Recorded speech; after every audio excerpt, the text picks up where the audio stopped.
Good morning, students. Welcome to Commerce class. Continuing with sole trader, I will discuss with you the merits and demerits of a sole trader.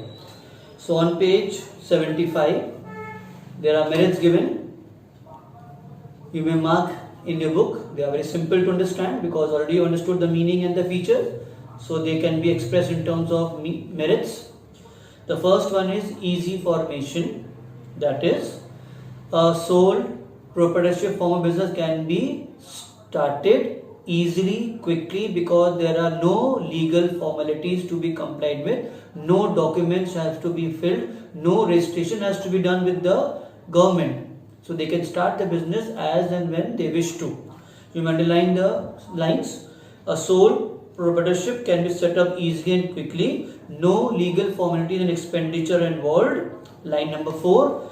Registration of the firm is not required and there is no delay in starting the business, no loss of time. Then the third one you will take as number 2, quick decisions. The sole proprietor is completely free to take decisions. Second line, he need not consult anybody or others to take any decision with regard to his business. Then on the next page, point number 5 will be point number 3, secrecy of affairs. The sole trader does not publish his accounts.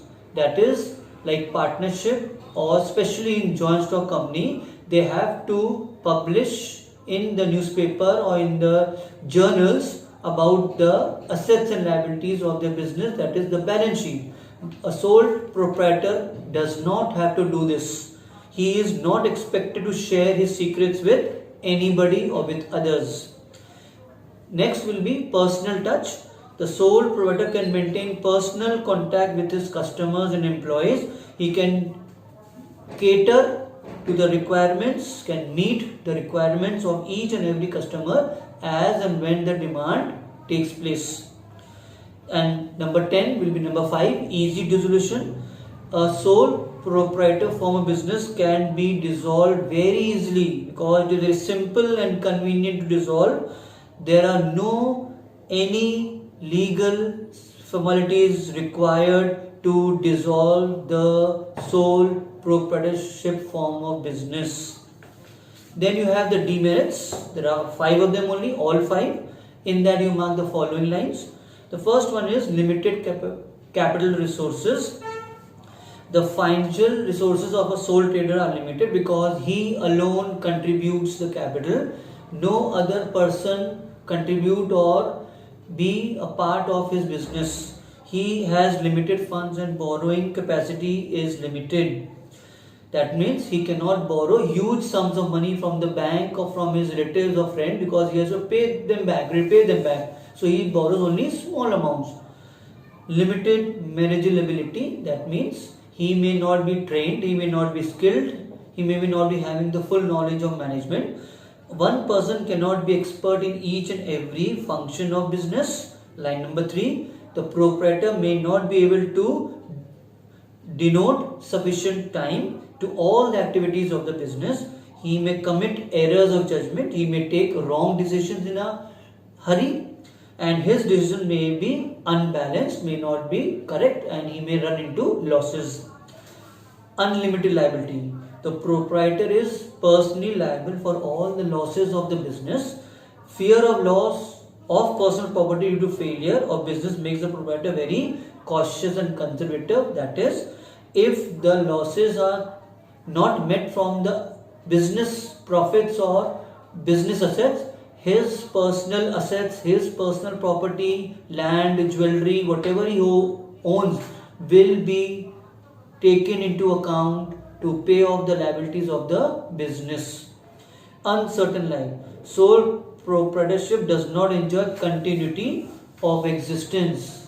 That is, if the proprietor falls sick, then who will continue the business? If the sole proprietor dies, then who will continue the business in his absence? Business may come to a standstill due to illness. Insolvency means bankrupt, and death of the proprietor. Then limited scope for expansion. due to limited financial and managerial resources, there is very little scope for expansion and growth in sole proprietorship form of business. Sole trader cannot attract trained employees due to limited opportunities for career advancement. Now, if he wishes to employ trained, skilled, expert people, then he have to pay a huge salary. And now, from where will you pay the huge salary? So he is not able to engage them, take their services. Neither the people who want to work with them have no future. Therefore, sole proprietorship is not suitable for large scale operations.